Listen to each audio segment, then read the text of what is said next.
আসসালামু আলাইকুম ওয়া রাহমাতুল্লাহি ওয়া বারাকাতুহু হামিদান ওয়া মুসাল্লিয়ান ওয়া মুসাল্লিমা আম্মা বা'দ। আজকে আমরা বিগত যে দার্স চলছিল ইমাম নববী রাহমাতুল্লাহি আলাইহি লিখিত 40 হাদিসের 14তম হাদিসের উপরে আলোচনা হচ্ছিল। আজকে এটার দ্বিতীয় পর্ব। মূলত হাদিসটার ভিতরে কয়েকটি গুরুত্বপূর্ণ আলোচনা রয়েছে, কিছু মূল নীতি আছে। বিশেষ করে মানুষের জান মালের যে গুরুত্ব ইসলাম দিয়েছে, তার মধ্যে সবচেয়ে গুরুত্বপূর্ণ বিষয়টা মানুষের জীবনের জানের মূল্য। একজন মুসলিমের খুন ততক্ষণ পর্যন্ত হালাল হবে না যতক্ষণ পর্যন্ত তিনটা জিনিসের কোনো একটা না পাওয়া যাবে। সেই তিনটা জিনিসের মধ্যে একটা ছিল সাইয়্যিবুজ জানি, বিবাহিত ব্যভিচারী। ব্যভিচারী ইনি দুরকম হতে পারে। জেনা কাকে বলে? আরবিতে ব্যভিচারের আরবি হচ্ছে জেনা। জেনা কাকে বলে? আরবি সংজ্ঞা হচ্ছে এরকম, হুয়া ইলাজুয যাকার ফি ফারজিল মারআতিল আজনাবিয়্যা গায়রা যাওজাতি ওয়াল মামলুকা মিন গায়রি আকদিন শারঈয়্যিন। জেনা বলা হয় শরীয়তের পরিভাষায় ইলাজুয যাকার, পুরুষাঙ্গ প্রবেশ করানো, ফি ফারজিল মারআতিল আজনাবিয়্যা, স্ত্রী এবং দাসী ব্যতীত, বৈধ স্ত্রী এবং বৈধ দাসী ব্যতীত অন্য কোনো ভিন্ন মহিলার লজ্জাস্থানে পুরুষাঙ্গ প্রবেশ করানো, গায়রা আকদিন শারঈয়্যিন, শরঈ বিবাহ বন্ধন ছাড়া, অথবা শরঈ দাসী হিসেবে গ্রহণ করা ছাড়া ভিন্ন কোনো আজনবিয়া মহিলার লজ্জাস্থানে পুরুষাঙ্গ প্রবেশ করানো হলো জেনা শরীয়তের পরিভাষায়। এবারে জেনার শরীয়তের বিধান কি? ইসলামী শরীয়তে জেনা হচ্ছে কাবীরাতুম মিন আকবারিল কাবায়ের ইজমাইল মুসলিমিন। সমস্ত মুসলিমদের ঐক্যমতে যে বড় বড় কয়েকটি গুনাহ রয়েছে, গুনাহে কাবীরার মধ্যে আকবারুল কাবায়ের, তার মধ্যে একটি হচ্ছে জেনা করা, ব্যভিচারী। ইমাম যাহাবী রাহমাতুল্লাহ আলাইহি বলেন, আয-জিনা কাবীরাতুম মিনাল কাবায়ের, জেনা হচ্ছে বড় বড় গুনাহগুলোর মধ্য থেকে একটি। ওয়া আজমা আল মুসলিমুনা আলা তাহরিমিহি, এবং সমস্ত মুসলিমরা, মুসলিমদের ওলামায়ে কেরাম যারা, ইজমা হয়েছে তাদের এটা হারাম হওয়ার উপরে। ওয়া তাওয়াআদাল্লাহু আলাইহি বিল আযাব, এবং আল্লাহ তাআলা এর উপরে শাস্তির জন্য কঠোর বার্তা দিয়েছেন, ফিদ দুনিয়া ওয়াল আখিরা, দুনিয়াতেও আখিরাতেও। এটা ইমাম যাহাবী রাহমাতুল্লাহ লিখিত আল কাবায়ের সাফা নাম্বার 52। এই কারণে ইসলামে জিনা ব্যভিচারটা অত্যন্ত গর্হিত গুনাহে কাবীরা। কারণ এর মাধ্যমে ইসলাম যে মানুষের হেফজুন নাসল, আগে ছিল হত্যা, এটা ছিল হেফজুন নফস, অর্থাৎ জীবনের যে নিরাপত্তা ইসলাম দেয়, সেটা লঙ্ঘন করলে তার বিনিময়ে কিসাস তাকে হত্যা করা হয়। আর জেনা ব্যভিচার যদি বিবাহিত হয়, তাহলে তাকেও হত্যা করা যাবে। কেন হত্যা করতে হবে? কেন করতে হবে? কারণ সে ইসলামের একটা মৌলিক বিধান, বংশ পরিচয় সংরক্ষণ করাকে বিনষ্ট করেছে। এই কারণে কোরআনে আল্লাহ সুবহানাহু ওয়া তাআলা পরিষ্কার বলেছেন, ওয়ালা তাকরাবুজ জিনা ইন্নাহু কানা ফাহিশাতাও ওয়া সাআ সাবিলা। খবরদার, তোমরা জিনার বিচারে ধারে কাছেও যাবে না। লা তাকরাবু, জিনা তো করা পরের কথা, তোমরা জিনার কাছেও যেও না। ইন্নাহু কানা ফাহিশাতাও ওয়া সাআ সাবিলা, নিশ্চয়ই এটা অশ্লীল কাজ এবং এটা মন্দ পদ্ধতি। সূরা বনী ইসরাঈলের ৩২ নম্বর আয়াত। সুতরাং আল্লাহর এই আয়াতের বিধান অনুযায়ী জিনা করা কতআন হারাম। এটা মিন আযমিল ফাওয়াহিশ, অশ্লীল কাজের মধ্যে যে বড় কাজগুলোর মধ্যে একটা সবচেয়ে বড় কাজ হলো এটি। সুম্মিয়া ফাহিশাতান লিশিদ্দাতি কুবহিহি ইনদাল্লাহি ওয়া ইনদান নাস। আল্লাহ এটাকে ফাহিশা বলেছেন, ইন্নাহু কানা ফাহিশাতান, এটাকে ফাহিশা বলেছেন। কেন ফাহিশা বলেছেন? কারণ এটা দুনিয়াতে এবং আখিরাতে আল্লাহর কাছে এবং মানুষের কাছে, সকলের কাছে এটা গর্হিত, সকলের কাছেই এটা অন্যায় কাজ এবং অবৈধ কাজ বলে বিবেচিত। এই কারণে আল্লাহ সুবহানাহু ওয়া তাআলা জিনা সম্পর্কে ফাহিশা বলেছেন, ইন্নাহু কানা ফাহিশাতান ওয়া সাআ সাবিলা। এবারে আমরা কোরআনের আরো কিছু আয়াত আলোচনা করব। আল্লাহ সুবহানাহু ওয়া তাআলা কোরআনে জিনার হদ সম্পর্কে, অর্থাৎ যদি বিবাহিত হয় তার সম্পর্কে রজম বা তাকে পাথর ছিল হত্যা করার বিধান। আর যদি বিবাহিত না হয়, গয়রুল মুহসিন বলা হয়, তাহলে তার জন্য কোরআনের বিধান হচ্ছে সূরা নূরের 2 নম্বর আয়াত, আয-যানিয়াতু ওয়াজ-যানি ফাজলিদু কুল্লা ওয়াহিদিন মিনহুমা মিয়াতা জালদা। জেনাকারিনী এবং জেনাকারী, ফাজলিদু কুল্লা ওয়াহিদিন মিনহুমা, তোমরা তাদের উভয়কে জেলদ লাগাও, বেত্রাঘাত লাগাও, মিয়াতা জালদা 100 বেত্রাঘাত। ওয়ালা তাআখুযকুম বিহিমা রাআফাতুন ফি দীনিল্লাহ ইন কুনতুম তুমিনুনা বিল্লাহি ওয়াল ইয়াউমিল আখির। যদি সত্যি তোমরা আল্লাহ এবং আল্লাহর রাসূলের প্রতি পরকালের প্রতি ঈমান এনে থাকো, আল্লাহর এই বিধান কায়েম করতে যেন তোমাদের অন্তরে কোন রকম মায়া দয়ার সঞ্চার না হয়। ওয়ালিয়াশহাদ আযাবাহুমা তায়ফাতুম মিনাল মুমিনিন, এবং এই দুজনের যে শাস্তি দেওয়া হবে এটা যেন মুমিনদের একটা গ্রুপ, অর্থাৎ যেন প্রকাশ্য হয়, সকলে দেখতে পায় যেন। এই আয়াতে প্রথম শুরু করেছে আয-যানিয়াতু, জেনাকারিনী, মহিলাকে আগে উল্লেখ করা হয়েছে, জানি পরে উল্লেখ করা হয়েছে। মুফাসসিরিন কিরাম লেখেন যে মূলত জেনা করার সূত্রপাত প্রথম হয় নারীদের পক্ষ থেকে। নারী তার সৌন্দর্য প্রদর্শন করে, পুরুষ আকৃষ্ট হয়। এই জন্য নারী যদি পর্দা থাকে, তার দিকে কেউ তাকাবেও না, আকৃষ্ট হবে না। কিন্তু যখন একজন নারী নিজেকে প্রদর্শন করে, প্রকাশ্যে চলে, একজন পরপুরুষের নজর পড়ে যায়, তখনই পরপুরুষটা তার প্রতি আকৃষ্ট হয়। এই কারণে আল্লাহ সুবহানাহু ওয়া তাআলা চোরের ক্ষেত্রে দেখেন, সেখানে বলেছে আস-সারিকু ওয়াস-সারিকাতু, পুরুষ আগে, আস-সারিক মানে পুরুষ চোর, আস-সারিকাতু স্ত্রী চোর। সেখানে আগে পুরুষ চোর, তারপরে স্ত্রী চোর বলেছে। কিন্তু জেনা ব্যভিচারের ক্ষেত্রে আগে বলেছেন আয-যানিয়াতু আগে, তারপরে জানি। ব্যভিচারী নি আর ব্যভিচারী, তার মানে হচ্ছে ব্যভিচারের ক্ষেত্রে, চুরির ক্ষেত্রে পুরুষরা অগ্রগামী হয় নারীদের তুলনায়। আর জেনা ব্যভিচারের ক্ষেত্রে নারীদের অগ্রণী ভূমিকা থাকে পুরুষের তুলনায়। কারণ প্রথমে নারী তাকে পুরুষের সামনে তুলে ধরে, পুরুষের নজর পড়ে, তারপরে সে আকৃষ্ট হয়, এরপরে জেনা ব্যভিচার পর্যন্ত এটা গড়ায়। তো এই কারণে এ ব্যাপারে ফুকাহায়ে কেরামদের মত আছে। হানাফি মাযহাবে অবিবাহিত হলে পরে 100 বেত্রাঘাত করা প্রকাশ্যে, যেটা কোরআনে হাদিস কোরআন থেকে বোঝা গেল। আর অপরদিকে অন্যান্য ইমামদের মত আছে 100 বেত্রাঘাত এবং তার সাথে 1 বছরের জন্য আহ তাকে জেলে ঢুকিয়ে দেওয়া। এখানে আছে তাগরিবু আম, মানে আগে যেটা নিয়ম ছিল তাকে দেশান্তর করে দেওয়া। তো দেশান্তর করা বর্তমানে কোনো প্রথা নেই, এখানে বর্তমানে হলো জেলে ঢুকিয়ে দেওয়া। তো এটা ইমাম শাফি রাহমাতুল্লাহ সহ অন্যান্য ইমামদের মত আছে। আরেকটি কথা এখানে গুরুত্বপূর্ণ হচ্ছে এই, আল্লাহ তাআলা এখানে স্পষ্ট বলেছেন ওয়ালা তাখুয বিহিমা রাফাতুন ফি দীনিল্লাহ, আল্লাহর দ্বীনের বিধান কায়েম করতে গিয়ে যেন কোন রকম দয়া মায়ার উদ্রেক না হয়। এরপরে বলেছেন এটা যেন গোপনে না হয়, আম মজলিসে হয়, জনগণের সম্মুখে হয়, যাতে করে এটা মানুষ দেখে শিক্ষা লাভ করতে পারে। এটাই শরীয়তের উদ্দেশ্য। শরীয়তের উদ্দেশ্য আসলে কাউকে শাস্তি দেওয়া মূল উদ্দেশ্য নয়। উদ্দেশ্য হচ্ছে যাতে করে শাস্তি দিয়ে সবাইকে সতর্ক করা যায়। অনেকে মনে করে আল্লাহ তো রহমান, একজনে বলেছিল যে আমি আর রহমান সূরা পড়ে নাস্তিক হয়ে গেছি। বলে কিভাবে? যে আর রহমান সূরা শুরু হয়েছে আর রহমান দয়া দিয়ে, আর এই সূরার পরে গিয়ে আল্লাহ তাআলা শাস্তির কথা বলেছেন কঠিন ভাবে, একেবারে আগুনে ঝলসে দেওয়া হবে, এরপরে আবার পানি চাইলে গরম পানি দেওয়া হবে, হামিম গরম পানি, একবার গরম পানি ভিতরে ঝাঁপ দিবে আগুন থেকে বাঁচার জন্য, ঝলসে যাবে। আবার গরম পানি থেকে বাঁচার জন্য চিন্তা করবে আগুনে থাকাটাই ভালো, আবার আগুনে দৌড়ে যাবে। এটা খুব কঠিন বিষয়। তো বললো যে এই শাস্তির কথা শুনে আমি দেখলাম যে আর রহমান এত বড় শাস্তি কেন দিবেন। এটা ভিন্ন বিষয়, আমরা ওখানে আলোচনা করবো ইনশাআল্লাহ। যে আল্লাহ তাআলা রহমান, তিনি শাস্তিও দেন, কেন দেন? এখানে যেটা সেটা হচ্ছে যে মূলত ইসলামে শান্তি প্রতিষ্ঠার জন্যই শাস্তির বিধান রাখা হয়েছে। মূলত জেনা ব্যভিচার এটা মানুষের বংশের পরিচয়কে ধ্বংস করে দেয়, অথচ ইসলামে বংশের পরিচয়টা খুবই গুরুত্বপূর্ণ। এছাড়া মানুষের পারিবারিক যে বন্ধন আছে এটা ধ্বংস করে দেয় জেনা ব্যভিচার। এছাড়া নারীরা যদি জেনা ব্যভিচার হয় নির্যাতিত হবে কিভাবে? যেই কয়দিন তাদের সৌন্দর্য থাকবে, রূপ লাবণ্য থাকবে, ওই কয়দিন তাদেরকে ব্যবহার করবে, এরপরে তাদেরকে ছুঁড়ে ফেলে দিবে। এখন ওই মহিলা কোথায় যাবে? তার বাচ্চারই বা কি হবে? এই কারণে আমরা দেখি অনেক সময় ডাস্টবিনে বাচ্চা পাওয়া যায়, লজ্জায় বাচ্চাকে ডাস্টবিনে ফেলে দেয়।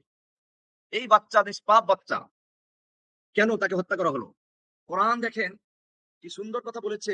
আপনারা যে সূরা তাকবীর পড়েছেন, ওয়াইদাল মাউউদাতু সুইলাত, কিয়ামতের ভয়াবহতা আলোচনা করতে ওখানে কয়েকটা বিষয় এসেছে, তার মধ্যে একটা হলো ওয়াইদাল মাউউদাতু সুইলাত, যখন জীবিত কবর দেওয়া হয়েছিল যাকে, তাকে যখন প্রশ্ন করা হবে কিয়ামতের মাঠে, বিআইয়ি দামবিন কুতিলাত, তোমাকে কেন হত্যা করা হয়, তাকে কেন হত্যা করা হয়েছিল। মাউউদা, দেখেন আদালতের নিয়ম হলো অপরাধীকে জিজ্ঞাসাবাদ করা হয়, তাকে জিজ্ঞেস করে আপনি দোষী না নির্দোষ। দেখবেন আদালতে যারা মামলা খাওয়ার অভ্যাস আছে, আমি তো খেয়েছি, বহুবার বলতে হয়েছে, জিজ্ঞেস করে আপনি দোষী না নির্দোষ, আসামিরা সবাই বলে নির্দোষ। আর দোষ স্বীকার করলে বিচারক পরে একটা তারিখে শাস্তি দিয়ে দেয়। তো জিজ্ঞেস করা হয় সাধারণত আসামি কি, দোষী কি। অথচ এখানে আল্লাহ বলছেন ওয়াইদাল মাউউদাতু সুইলাত, যাকে জীবিত কবর দেওয়া হয়েছিল সেই মেয়েকে প্রশ্ন করা হবে কেন তাকে হত্যা করা হয়েছিল। এটার একটা বড় কারণ হচ্ছে এই, এটা এত বড় অন্যায়, আল্লাহ তাআলা এই অন্যায়কারীদেরকে জিজ্ঞাসাবাদ করবেন না, ওরা জিজ্ঞাসাবাদ করার যোগ্য না। যারা জীবিত মেয়েদেরকে কবর দেয়, যারা জীবন্ত মেয়েদেরকে হত্যা করে, কাজেই এই জেনা ব্যভিচারকে হারাম করা হয়েছে ইসলামে। এটা গুরুত্বপূর্ণ কয়েকটি কারণে। একটি হচ্ছে বংশের নিরাপত্তা, বংশ রক্ষা করা। দ্বিতীয় হচ্ছে নারী জাতি যাতে বৃদ্ধ বয়সে কলার ছোলার মতো ছুড়ে দেওয়ার পাত্র না হয়। আর তৃতীয় হলো যাতে করে এই শিশুদেরকে ডাস্টবিনে যেতে না হয়। এই কারণে আল্লাহ সুবহানাহু ওয়া তাআলা জেনা ব্যভিচারের ক্ষেত্রে খুব কঠোর বিধান দিয়েছেন, যাতে করে এই শাস্তিটা জনসমক্ষে হয়। এবং এই শাস্তি বাস্তবায়ন করতে গিয়ে কোন রকমের যেন মায়ার সঞ্চার না হয়, এটা খেয়াল রাখতে হবে। আল্লাহ সুবহানাহু ওয়া তাআলা বান্দার প্রতি মায়া রাখেন। একজন মা তার শিশুকে কত ভালোবাসে, তারপরেও একজন মা তার বাচ্চাকে মারধর করে। কি জন্য? এই মারধর করে তাকে সঠিক পথে আনার জন্য। তো ঠিক তেমনি ভাবে আমরা আমাদেরকে বুঝতে হবে যে আল্লাহ সুবহানাহু ওয়া তাআলা আর রহমান, দয়ালু। বান্দার প্রতি দয়া, তার সীমাহীন দয়া আছে, শেষ নেই। কিন্তু এই পৃথিবীর নিজাম এবং মৌলিক অনেকগুলো বিষয়কে ঠিক রাখার জন্য শাস্তির বিধান রাখা হয়েছে। এই কারণে আল্লাহ তাআলা বলছেন যাতে করে জেনার ধারে কাছেও কেউ না যায়। কারণ জেনা লা ইয়াতি ফুজাতান, হঠাৎ করে কেউ জেনা করতে পারে না। একজন মেয়েকে ধরলো আর ধরেই জেনা করলো, বিষয়টা এরকম হয় না। বরং তার কিছু দাওয়াই আছে, কিছু উদ্রেককারী আছে। সেগুলো হচ্ছে প্রথমে নজরাতুন, দেখা। তারপরে হচ্ছে খলওয়াতুন, নির্জন তার সাথে কথা বলা, একত্র হওয়া। এরপরে কালাম, কথা বলা। এরপরে স্পর্শ করা। এই কতগুলো কাজ আছে দাওয়াইয়ে জেনা, জেনার দিকে উদ্রেককারী উপকরণ। আল্লাহ সুবহানাহু ওয়া তাআলা এখানে বলেন নাই লা তাজনু, তোমরা জেনা করো না, এই কথা বলেন নাই। বলছে লা তাকরাবুজ জেনা, জেনার ধারে কাছেও যেও না। তার মানে হচ্ছে জেনা তো পরের কথা, দাওয়াইয়ে জেনা যেগুলো জেনা করার জন্য উদ্রেককারী, রাস্তা পরিষ্কারকারী যে জিনিসগুলো, সেগুলো থেকেও তোমরা দূরে থাকো। শয়তানের কতগুলো খুতুওয়াত আছে, পদক্ষেপ আছে, কতগুলো স্টেপ আছে। স্টেপ বাই স্টেপ কাজগুলো করায়। প্রথমে একটা মেয়ের দিকে নজর করায়, এরপরে তার সাথে একান্তে দেখা করায়, এরপরে কথা বলায়, এরপরে স্পর্শ করে, এরপরে চূড়ান্ত পর্যায়ে ব্যভিচারে লিপ্ত হয়। কিন্তু আল্লাহ সুবহানাহু ওয়া তাআলা ওয়ালা তাকরাবুজ জিনা বলে একেবারে দাওয়াইয়ে জিনাগুলোকে হারাম করে দিয়েছেন। এই শয়তানের যে স্টেপ বাই স্টেপ কতগুলো পদক্ষেপ, এগুলো সব ধ্বংস করে দিয়েছে লা তাকরাবুজ জিনা বলে। এই কারণে কোরআন আল্লাহ সুবহানাহু ওয়া তাআলা বলছেন সূরা নূরের 21 নম্বর আয়াতে, ইয়া আইয়ুহাল্লাযীনা আমানু, হে ঈমানদারগণ, লা তাত্তাবিউ খুতুওয়াতিশ শাইতান। খুতুওয়াত, খুতুওয়াতুনের জমা। খুতুওয়াতুন মানে হচ্ছে এক পায়ের থেকে আরেক পা হাঁটার সময় এক পায়ের থেকে আরেক পায়ের দূরত্ব যত, এটা বলে খুতুওয়াতুন। আমরা বাংলায় বলি পদক্ষেপ, মানে পায়ের যে একের পর এক স্টেপ নেওয়া। তো এগুলোকে বলা হয় খুতুওয়াত। তো শয়তানের খুতুওয়াত কি? শয়তানের পথ অনুসরণ করা, শয়তানের পথে চলা। শয়তানের পথগুলো হচ্ছে ওগুলো, খুতুওয়াত গুলো হচ্ছে এরকম যে এই গুনাহের ক্ষেত্রে প্রথমে নজর, দেখা, দৃষ্টি। এই জন্য হাদিসে বলা আছে আর নজরু সাহামুন মিন সিহাবি ইবলিস, যে নজর, চোখের দৃষ্টি হচ্ছে শয়তানের বিষাক্ত তীরগুলো থেকে একটা তীর। এই কারণে আমরা দেখো কোরআন থেকে, কোরআনে বলা আছে কুল্লিল মুমিনিনা ইয়াগুদ্দু মিন আবসারিহিম, আপনি মুমিন পুরুষদেরকে বলুন তারা যেন তাদের চক্ষুকে সংযত রাখে। এখানে দেখুন আবার এখানে পুরুষদের কথা আগে বলা হয়েছে, কারণ চেহারা দেখায় মেয়ে লোক, দেখে কি? পুরুষ। ওইখানে বলেছে আযানিয়াতু আগে, মেয়ে লোক আগে, ব্যভিচারিণী আর ব্যভিচারী। আর এখানে বলতে কুল্লিল মুমিনিন, মুমিন পুরুষদেরকে বলুন ইয়াগুদ্দু মিন আবসারিহিম, তারা যেন তাদের চক্ষুকে সংযত রাখে। এখানে মেয়ে লোকদেরকে আগে বলে নাই, কারণ মেয়ে লোক তো চোখ দেখে না, মেয়ে লোক দেখায়। ওই যে মেয়ে লোক মার্কেটে যায়, তো দেখবেন যে বিভিন্ন জিনিসপত্র দেখে, ও আসলে দেখে না। ওই উর্দু একটা প্রবাদ আছে, औरत लोग मार्केट में जाते हैं ईद के वक्त, माल देखने के लिए नहीं दिखाने के लिए, देखने के लिए नहीं जाते हैं दिखाने के लिए जाते हैं। দেখার জন্য যায় না, দেখানোর জন্য যায়। খালি দেখাই হলো পুরুষরা, ওরা দেখায়। এই কারণে দেখেন আল্লাহর কি কোরআনের মুজিজা, এজাজ। আল্লাহ তাআলা এখানে বলছেন কুল্লিল মুমিনিন, মুমিন পুরুষদেরকে বলুন, ইয়াগুদ্দু মিন আবসারিহিম, তারা যেন তাদের চক্ষুকে সংযত রাখে, পুরুষদেরকে আগে। এরপরে গিয়ে বলছেন অকুল্লিল মুমিনাত, আর মুমিন মেয়েদেরকে বলুন ইয়াগুদ্দুনা মিন আবসারিহিন্না, তারা যেন তাদের চক্ষুকে সংযত রাখে। সূরা নূরের 30 এবং 31 নম্বর আয়াত। তো এখানে এই যে নজরটা দেখার সম্পর্কে বললেন, এটা শয়তানের একটা খুতুওয়াত যে বলা হয়েছে, পদক্ষেপ, স্টেপ গুলো, তার মধ্যে প্রথম স্টেপ হচ্ছে এটা। শয়তান প্রথমে বলে তাকাও, তো নজর পড়ে। এরপরে বলে একটু হাসো, একটু মুচকি হাসি দেয়। এরপরে তার সাথে নির্জনে বসে। এরপরে একটু স্পর্শ করে। এরপরে যে বন্ধু করায়। এই জন্য ইসলাম এই জিনার শয়তানের যে পদক্ষেপ গুলো আছে এগুলোকে হারাম করে দিয়েছে, লা তাকরাবু জিনা বলে, যে শয়তানের যে ফুতুয়াত গুলো। এরপরে বলছেন যে নজর সবাই স্পষ্ট আয়াত বলেছেন যে জিনা করা যেরকম হারাম, এরকম জিনা করার যে দাওয়াই বা উদ্রেককারী যে পদক্ষেপ গুলো এগুলো হারাম। এই কারণে আল্লাহ সুবহানাহু ওয়া তাআলা উভয় পক্ষকে বলেছেন চক্ষুকে সংযত রাখা। এরপরে 2 নম্বর যেটা বলছিল কি, একান্তে নির্জনে একত্র হওয়া, আল খালওয়াতু বিইমরাতিল আজনাবিয়্যা, একজন অবৈধ নারীর সাথে, অর্থাৎ যে স্ত্রীও না বা বৈধ দাসীও না, একজন অবৈধ নারীর সঙ্গে একাত্র হওয়া, তার সাথে একেবারে আকর্ষণীয় কণ্ঠে কথা বলা, এটা হারাম করেছে। সূরা আহজাব 32 নম্বর আয়াত কি সুন্দর গ্রহণ বলছেন, ফালা তাখদা'না বিল কওল ফায়াতমা আল্লাযী ফি কলবিহি মারাদ, মেয়ে লোক যেন তার কথাকে বিনয়ের সাথে আকর্ষণীয় করে না বলে। কারণ তাতে কি হবে, যে সকল পুরুষের মনে রোগ আছে, রোগ, মারাদ মানে রোগ, যাদের অন্তরে রোগ আছে, নারীদের প্রতি দুর্বলতা আছে, এরা আশাবাদী হয়ে উঠবে। আমার সাথে হাসি মুখে কথা বলেছে, আমার সাথে খুব আকর্ষণ কণ্ঠে কথা বলেছে, তো এতে সে আশাবাদী হবে এবং শয়তান এখান থেকেই তাদের মধ্যে আহ নাড়াচাড়া করবে। সেজন্য পর পুরুষের সাথে মেয়ে লোকের নমনীয় আকর্ষণীয় কণ্ঠে কথা বলা এটা একটা হারাম।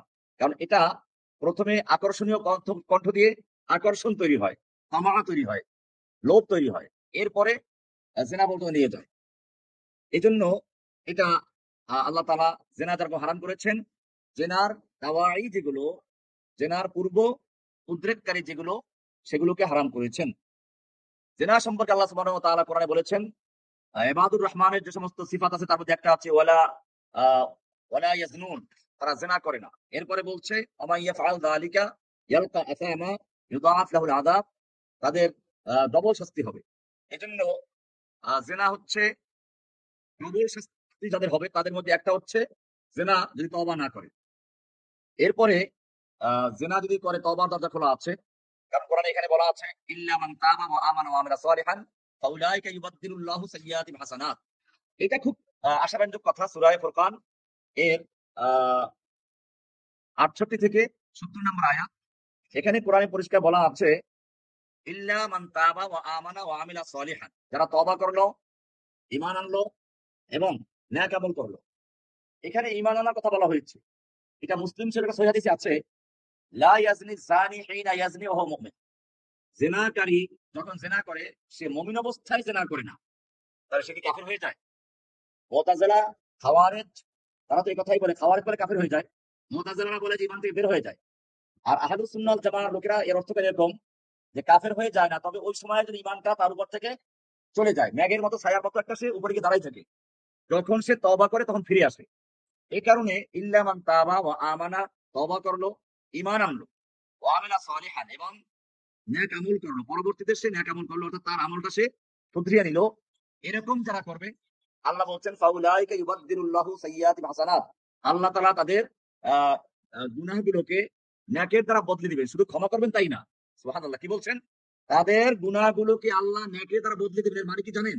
এর মানে হচ্ছে, দেখেন, একটা হচ্ছে একটা চোর ভালো হয়ে গেছে, তো চোর ভালো হয়ে গেল, সমাজে চলে থাকে লোকেরা চোর বলে আগের নামে। এই জন্য কুজোকে একজন লোক জিজ্ঞেস করেছিল, আচ্ছা কুজো, যদি তোমার উপর একটা আল্লাহ তাআলা এমন একটা অফার দেয় যে তুমি কুজো থেকে সোজা হয়ে হাঁটবে, ভালো হয়ে যাবে, দুনিয়ার সব মানুষ ভালো থাকুক, একটা দিক। আরেকটা হচ্ছে তুমি কুজো কুজোই থাকো, দুনিয়ার সব মানুষ তোমার মতো কুজো হয়ে যাক। এই দুই প্রস্তাবে তুমি কোনটা গ্রহণ করবে? কুজো বললো যে আমি চাই যে আমি কুজো থাকি, দুনিয়ার সব মানুষ আমার মতো কুজো হয়ে যাক। কেন এটা? দেখো আমি যদি কুজো ভালো হয়েও যাই, সোজা হয়েও যাই, আমাকে মানুষের আগের নামেই ডাকবে কুজো। তো সেজন্য আমার যেটা হয়ে গেছে সেটা থাকে, অন্যরা সব কুজো হয়ে যাক, যাতে আমাকে কেউ ওই নামে ডাকতে না পারে। তো যারা এই যে আগে যে অপরাধগুলোর কথা উল্লেখ করছে আয়াতে, সূরা আল ফুরকানের ৭৮ থেকে ৬৮ থেকে ৭০ পর্যন্ত, এইখানে যে গুনাহগুলোর কথা উল্লেখ করা হয়েছে এগুলো বড় বড় গুনাহ। এখন এই গুনাহগুলো যদি তওবাও করে, যেমন আল্লাহর সাথে শিরিক করা, অন্যায় হত্যা করা, জেনা করা, তো তওবা করলেও এই গুনাহগুলো যে আমলনামায় থেকে যায়, তো সে আল্লাহর কাছে সে লজ্জা পাবে। আল্লাহ তাআলা সেজন্য বললেন যে আমলনামার থেকে একেবারে পুরো রেজিস্টারই খতম। অর্থাৎ রেজিস্টার ওইখানে গুনাহ থাকবে না, বরং নেকের দ্বারা বদলাই দেওয়া হবে। অর্থাৎ রেজিস্টার কোনো লক্ষণই যাবে, আলামত থাকবে, লজ্জা কোনো কারোই থাকবে না। সুবহানাল্লাহ, আল্লাহ আমাদেরকে লজ্জা দিতে চান না। তো সেজন্য আল্লাহ কি বললেন? ফাউলাইকা ইউবাদদিলুল্লাহু, ফাউলাইকা মানে এই লোকগুলোর যারা তওবা করলো, ঈমান আনলো, আমল সালিহ করলো, এই জিনা করার পরে, অন্যায় হত্যা করার পরে, তারপরে কিসের পরে? ওই আয়াতে যেগুলো উল্লেখ করা আছে, শিরিক করার পরে তওবা করলো, ঈমান আনলো, আমল সালিহ করলো, আল্লাহ তাআলার কাছে যাতে করে তারা কিয়ামতে লজ্জিত না হয় যে গুনাহ করেছিলে, এখন তওবা করেছো, সেই জন্য আমলনামার থেকে গুনাহগুলোকে মিটিয়ে ওই জায়গায় একেবারে নেকের দ্বারা লিখে দেওয়া হবে, যাতে করে রেজিস্ট্রি থাকে, কোনো প্রমাণ না থাকে, কোনো দলিল না থাকে। সুবহানাল্লাহ। এটা হচ্ছে যে আল্লাহ তাআলা শুধু তাকে ক্ষমাই করলেন না, বরং তার গুনাহগুলোকে নেকের দ্বারা পরিবর্তন করে দিবেন। এবারে আমরা প্রথম যে বিষয়টা এখানে আলোচনা শুরু করেছিলাম, সাইয়্যিবুজ জানি, ব্যভিচারী যদি বিবাহিত হয়, ব্যভিচারিণী ব্যভিচারী এবং বৈধ বিবাহের মাধ্যমে বিবাহিত হয় এবং স্ত্রীর সাথে একান্তে মেলামেশা হয়েছে, তো এটাই বৈধ বিবাহ। এরপরে যদি জেনা করে সেটার কারণে যেটা হবে সে রজম। এটা আহ যেটা কোরআনে বলা আছে, এটা চূড়ান্ত ফাহিশা, এটার শাস্তি হচ্ছে রজম। এটা কোরআনে সরাসরি উল্লেখ নাই। এটা আস-সাইয়্যিবুজ জানি ইউরজামু, এটা হাদিসে বলা আছে। রাসূল সাল্লাল্লাহু আলাইহি ওয়াসাল্লাম নিজেও এটা বাস্তবায়ন করেছেন এবং সাহাবায়ে কেরামও করেছেন। হাদিসটা বলা আছে বুখারীর ১৬৭৬ নম্বর হাদিস, মুসলিমের ৬৮৭৮ নম্বর হাদিস। বলা আছে আস-সাইয়্যিবুজ জানি ইউরজামু, যে বিবাহিত আর বিবাহিতা জেনাকারী, জেনাকারিনী, তাকে রজম করা হবে। রজম হচ্ছে তাকে জনসমক্ষে এনে পাথর ছুঁড়ে হত্যা করা। পাথরগুলো একের খুব বড়ও না, খুব ছোটও না। বড় হলে পরে একবারে মারবে। তাহলে এটা যে একটা শরিয়াতের সবার জন্য একটা শিক্ষা দেওয়া উদ্দেশ্য, সেটা বাস্তবায়ন হবে না। অপরদিকে একেবারে ছোট হলে অনেক সময় কষ্ট হবে। তো সেজন্য মধ্যম ধরনের রজম বলা হয়, মধ্যম ধরনের পাথর মারা, এবার তাকে পাথর ছুঁড়ে ছুঁড়ে হত্যা করা। জেনা প্রমাণ হওয়ার জন্য ৪ জন সাক্ষীর প্রয়োজন হবে, যারা একেবারে আহ গুনাহ করতে দেখেছে। যেরকম ভাবে কি বলবে, ফিকহ কিতাবে উল্লেখ করা আছে যে সুরমা দানির ভিতরে সুরমা শলাকা যেরকম প্রবেশ করে, এরকম অবস্থা দেখতে হবে। এই ৪ জন সাক্ষী যদি সাক্ষ্য দেয় ওইরকম দেখা অবস্থায়, তাহলে এই শাস্তি কার্যকর হবে। আপনারা বুঝতেই পেরেছেন, যারা শরিয়াতের ভুল ধরেন, এইরকম ৪ জন সাক্ষী কোথায় পাওয়া যাবে? কাজে এগুলো তারপরেও যদি বাস্তবায়ন হয়, তা বুঝতে হবে এটা সাধারণ জেনা না। এটা হচ্ছে ওই যে স্বামীকে বেঁধে রেখে স্ত্রীকে পালাক্রমে ধর্ষণ করে, এইগুলো প্রকাশ্যে করে ৪ জন সাক্ষী এখানে পাওয়া যায়। এগুলো ওই সমস্ত যারা ধর্ষণ করে সেঞ্চুরি উদযাপন করে, যারা দলবদ্ধভাবে জেনা করে, এইখানে এই সাক্ষীগুলো পাওয়া যায়। কাজেই বুঝতে হবে, একটা হচ্ছে গোপনে জেনা করা, সেক্ষেত্রে শরীয়তে বিধান হচ্ছে যদি নিজে স্বীকার করে। তাও এখানে আমরা হাদিস একটু পরে নিয়ে আসবো, আল্লাহ রাসূলের কাছে এগুলো কিভাবে প্রমাণিত হয়েছে স্বীকার করার মাধ্যমে। আর ওই যে ৪ জন সাক্ষী, এটা সাধারণত প্রমাণ করা খুব কঠিন। এটা প্রমাণ করার একটাই অবস্থা হয়, সেটা হচ্ছে যদি গণধর্ষণ হয়, তাহলে দেখা যায় যে সেখানে ওরা নিজেরাই নিজেদের সাক্ষী হবে। তো এই কারণে এই যে শাস্তিগুলো যদিও শোনা যায় অনেক কঠিন, কিন্তু খেয়াল রাখতে হবে এটা সাধারণ জেনার ক্ষেত্রে না। যে জেনা প্রমাণিত হবে এরকম ৪ জন সাক্ষীর মাধ্যমে, যারা দেখেছে এরকম জেনা করা অবস্থায়, যেরকম ভাবে একেবারে সুরমা শলাকা, সুরমা দানির ভিতরে প্রবেশ করে সেই অবস্থায়। তো এটা আমাকে স্পষ্ট করে বলতে হচ্ছে এই জন্য, যারা ইসলামের ভুল ধরে তারা মূলত এই বিধানগুলোকে জানে না যে এই বিধানগুলো আসলে কোন পর্যায়ের শাস্তি এখানে উল্লেখ করা আছে। এবারে আমরা আহ ব্যভিচারী যদি বিবাহিত হয়, তাহলে তার শাস্তি যে ই করা, সেটা আমরা দেখাবো। হাদিসটা আছে মাইজ ইবনে মালিক রাদিয়াল্লাহু তাআলা হাদিস, তার ঘটনা। আন আবি হুরায়রা রাদিয়াল্লাহু তাআলা আনহু, আবু হুরায়রা বর্ণিত, আন আতা রাজুলুন মিনাল মুসলিমিন রাসূলুল্লাহ সাল্লাল্লাহু আলাইহি ওয়াসাল্লাম ওয়া বিল মাসজিদ। আল্লাহ রাসূল সাল্লাল্লাহু আলাইহি ওয়াসাল্লাম মসজিদে নববীতে ছিলেন, এমত অবস্থায় একজন লোক আসলো। ফানাদাহু, সে লোকটা আল্লাহ রাসূলকে ডেকে বলল, ইয়া রাসূলুল্লাহ ইন্নী জানাইতু, আমি জিনা করেছি। ফাআরাদা আনহু, আল্লাহ রাসূল তা থেকে মুখ ফিরিয়ে নিলেন, ঘুরিয়ে নিলেন। লোকটা ঘুরে গেল আরেক পাশে। সুম্মা আদা, সে আবার অপর পাশে চলে আসলো। ফাকালা ইয়া রাসূলুল্লাহ ইন্নী জানাইতু, হে আল্লাহর রাসূল আমি জিনা করেছি। ফাআরাদা আনহু, আল্লাহ রাসূল তা থেকে আবার মুখ ফিরিয়ে নিলেন। সে আবার অপর প্রান্তে গেল। এভাবে ৪ বার সে বলল। ফালাম্মা শাহিদা আলা নাফসিহি আরবা মাররাত, যখন সে এইভাবে ৪ বার নিজের বিরুদ্ধে সাক্ষী দিল, এরপরে দাআ বিহি রাসূলুল্লাহ সাল্লাল্লাহু আলাইহি ওয়াসাল্লাম, আল্লাহ রাসূল তাকে ডাকলেন। ফাকালা আবিকা জুনুনুন, তুমি কি পাগল কিনা? তোমার মাথায় জুনুন আছে কিনা? জুনুন মানে হচ্ছে, দেখুন, জিন, জান। ইব্রাহিম আলাইহিস সালাম সম্পর্কে কোরআনে বলা আছে ফালাম্মা জান্না আলাইহিল লাইল, যখন রাতের অন্ধকার নেমে আসলো। তাহলে আসলে অন্ধকার কি করে? একটা জিনিসকে গোপন করে দেয়। তো জান্না অর্থ হলো গোপন করা। জিনকে জিন এর জন্য বলা হয় যেহেতু সে গোপনে থাকে, দেখা যায় না, এই কারণে জিনকে জিন বলা হয়। আবার জিন্নুন থেকে মাজনুন, পাগল। জুনুন, জুনুন মানে পাগলামি, আর মাজনুন মানে পাগলকে বলা হয় মাজনুন। কোরআনে বলা আছে আল্লাহ রাসূলকে কাফেররা বলতো মাজনুন।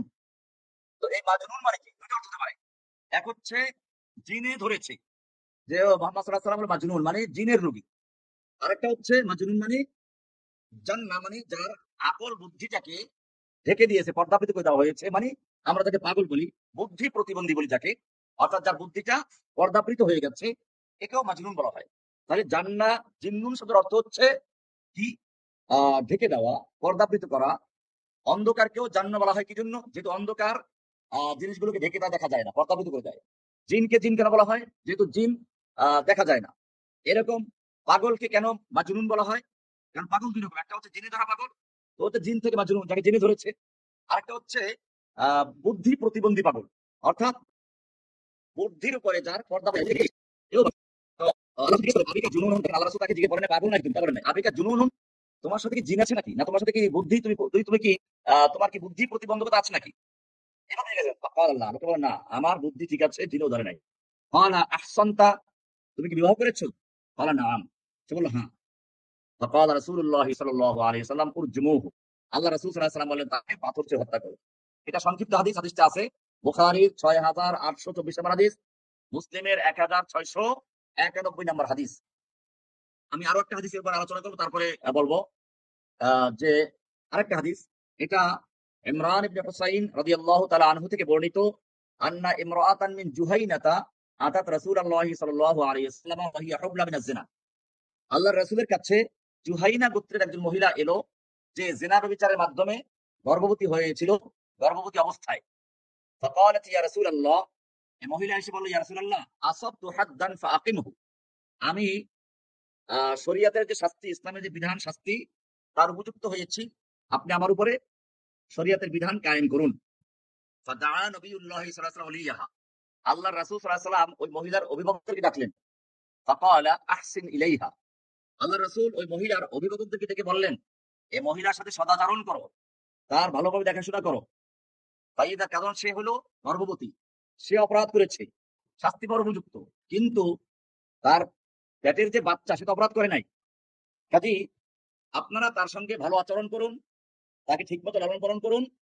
ফাইদা ওয়াদাআত আতিনি বিহা, যখন সে বাচ্চা প্রসব করবে তারপরে তাকে আমার কাছে নিয়ে আসবেন। ফাফাআলা, এরপরে সে এটাই করলো। তো এখানে হাদিসটা সংক্ষিপ্ত আকারে আনা হয়েছে, এটা লম্বা হাদিস। আল্লাহ রাসূল সাল্লাল্লাহু আলাইহি ওয়াসাল্লাম এই মহিলাকেও বিভিন্ন বলেছেন, তুমি বোধহয় জেনা করো নাই, তুমি স্পর্শ করেছো, বা তুমি বোধহয় এটা করেছো, ওইটা করেছো, হয়তো ছুঁয়েছো। অর্থাৎ চাচ্ছিলেন যে সে সরে যাক, তওবা করেছে। কিন্তু সে বলে যে না, আমি জিনা করেছি এবং এই জিনার বাচ্চা আমার পেটে আছে। আল্লাহ রাসূল বলেন, তাহলে পরিবারকে ডেকে বললেন যে একে ভালোভাবে দেখাশোনা করো, বাচ্চা হোক তারপর নিয়ে আসো। বাচ্চা হওয়ার পরে আসলো, আল্লাহ রাসূল বললেন যে যাও ওই বাচ্চাকে দুধ পান করাও, বাচ্চা যখন দুধ ছেড়ে রুটি খাওয়া শুরু করবে তারপর নিয়ে আসো। এই মহিলা ঠিকই আবার ২ বছর পূর্ণ হওয়ার পরে যখন বাচ্চা দুধ ছেড়ে রুটি খাওয়া শুরু করেছে, সেই বাচ্চার মুখে রুটি নিয়ে তারপরে আল্লাহ রাসূল বললেন, ইয়া রাসূলুল্লাহ, আমি জিনা করেছিলাম, তার মাধ্যমে বাচ্চা হয়েছে, এই বাচ্চা দেখেন এখন রুটি খাচ্ছে, এখন আপনি আল্লাহর বিধান কায়েম করুন। এরপরে আল্লাহ রাসূল তাকে বিভিন্ন বুঝানোর চেষ্টা করেছেন যে তুমি হয়তো এটা করেছো, এটা করো নাই, কিন্তু না, সে বারবার বলছে আমি জিনা করেছি। এরপর আল্লাহ রাসূল সাল্লাল্লাহু আলাইহি ওয়াসাল্লাম বললেন সাহাবায়ে কেরামদেরকে যে তাকে শুদ্ধতা আলাইহি সিয়াবাহা, তার উপরে ভালো করে কাপড় বেঁধে নেন, অর্থাৎ তার পর্দা যাতে করে খুলে না যায়। এভাবে তার উপরে ভালো করে কাপড় নিয়ে নাও, পর্দা করে নাও। এরপরে সুম্মা উমিরা বিহা, তার উপরে আদেশ করা হয়েছে, ফারুজিমাত, তাকে পাথর ছুঁড়ে হত্যা করা হয়। সুম্মা সাল্লা আলাইহা, আল্লাহ রাসূল সাল্লাল্লাহু আলাইহি ওয়াসাল্লাম তার জানাজা পড়েছেন। ফাকাল লাহু ওমর, ওমর রাদিয়াল্লাহু তাআলা বললেন, আতুসাল্লি আলাইহা ওয়া তাজানাত, আপনি তার জানাজা করছেন অথচ সে জিনা ব্যভিচার করেছে। ফাকাল, আল্লাহ রাসূল সাল্লাল্লাহু আলাইহি ওয়াসাল্লাম বললেন, লাকাদ তাবা তাওবাতান, লাকাদ তাবাত তাওবাতান, সে তো এমন ভাবে তওবা করেছে, লাউ কুসিমাত আলা ৭০ মিন আহলিল মদিনা লাওয়াসিআতহুম, যদি মদিনার ৭০ জন লোকের উপরে তার তওবার সওয়াবটা বন্টন করে দেওয়া হয়, লাওয়াসিআতহুম, ওই ৭০ জন লোকের পরকালের মুক্তির জন্য তার এই তওবা যথেষ্ট। ওয়াহাল ওয়াজাদতা তাওবাতান আফদালা মিন আন জাদাত বিনাফসিহা লিল্লাহি, আর আল্লাহ রাসূল আরো বললেন, তুমি কি এর চেয়ে কোনো ভালো তওবা দেখেছো, যে নিজের জীবনকে দিয়েছে তওবার জন্য, আল্লাহর জন্য নিজের জীবনটাকে উৎসর্গ করে দিয়েছে। সে জানে তাকে পাথর ছুঁড়ে হত্যা করা হবে, তারপরেও সে আল্লাহর শাস্তি থেকে বাঁচার জন্য নিজের জীবনটাকে দিয়েছে। এর চেয়ে ভালো তওবা কি তুমি দেখেছো? আর দেখেন, শরিয়াত, আল্লাহর শাস্তি বিধান বাস্তবায়ন করতে গিয়ে আল্লাহ রাসূল বাদ দেন নাই, কিন্তু মায়া অন্তরে আছে। আল্লাহ রাসূল তার সময় জানাজা পড়েছেন, কি সুন্দর কথা বলেছেন, যে সে এমন তওবা করেছে, এই তওবা সওয়াব যদি তার একার তওবা যথেষ্ট হয়ে যাবে। আর তুমি কি এর চেয়ে ভালো তওবা দেখেছো, যে তার নিজের জীবনটাকে আল্লাহর জন্য দিয়ে দিয়েছে? হাদিসটা আছে মুসলিমের 1696 নম্বর হাদিস, নাসাই শরীফের 7301 নম্বর হাদিস।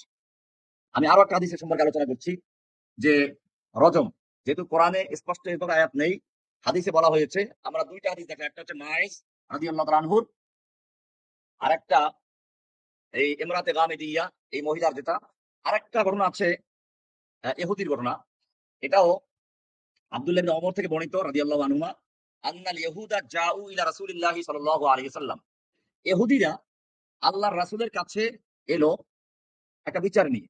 ফাযাকারু লাহু আন্না রাজুলাম মিনহুম ওয়া ইমরাতান জানাইয়া, তাদের মধ্যে একজন পুরুষ এবং একজন নারী জিনা ব্যভিচারে লিপ্ত হয়েছে। ফাকাল লাহুম রাসূলুল্লাহি সাল্লাল্লাহু আলাইহি ওয়াসাল্লাম, মা তাজিদুনা ফিত তাওরাত ফি শাআনির রাজম, আল্লাহর রাসূল সাল্লাল্লাহু আলাইহি ওয়াসাল্লাম এই ইহুদিদেরকে জিজ্ঞেস করলেন, আচ্ছা তোমাদের কিতাবে তাওরাতে রজম সম্পর্কে কি বলা আছে, রজম করা আছে কিনা, বা এই জিনা ব্যভিচারের শাস্তি সম্পর্কে তোমাদের কিতাবে কি আছে? কারণ এইসব ব্যাপারে, রাষ্ট্রীয় ব্যাপারে ইসলামের যে বিধান, তাদের জন্য সে বিধান কার্যকর ছিল। আর পারিবারিক এবং এসব ব্যাপারে তাদের তাওরাতের বিধান তাদের উপরে কার্যকর করা হতো। আল্লাহ রাসূল সেজন্য জিজ্ঞেস করলেন যে রজমের ব্যাপারে তোমরা তোমাদের কিতাবে কি পাও? তারা বললো যে না, আমরা রজম করি না, আমরা চুন কালি মেখে দিই। ওই যে গ্রামে দেখবেন এখনো আছে কালি মেখে ঘুরে রাস্তায়। এটা ওই যে সেই ইহুদিদের চক্রান্ত, যে নাসদাহুম ওয়া ইউজাল্লাদুন, আমরা এরকম চুন কালি মেখে তারপরে রাস্তায় ঘুরাই আর 100 বেত্রাঘাত করি। এ সময় একজন ইহুদি আলেম, যে পরে ইসলাম, যে আগে ইসলাম কবুল করেছেন, আব্দুল্লাহ ইবনে সালাম ওখানে ছিলেন। উনি বললেন, ফাকাল আব্দুল্লাহ ইবনে সালাম, কাযাবতুম, তোমরা মিথ্যা বলেছো, ইন্না ফিহা আর রজম, তাওরাতে রজমের বিধান আছে।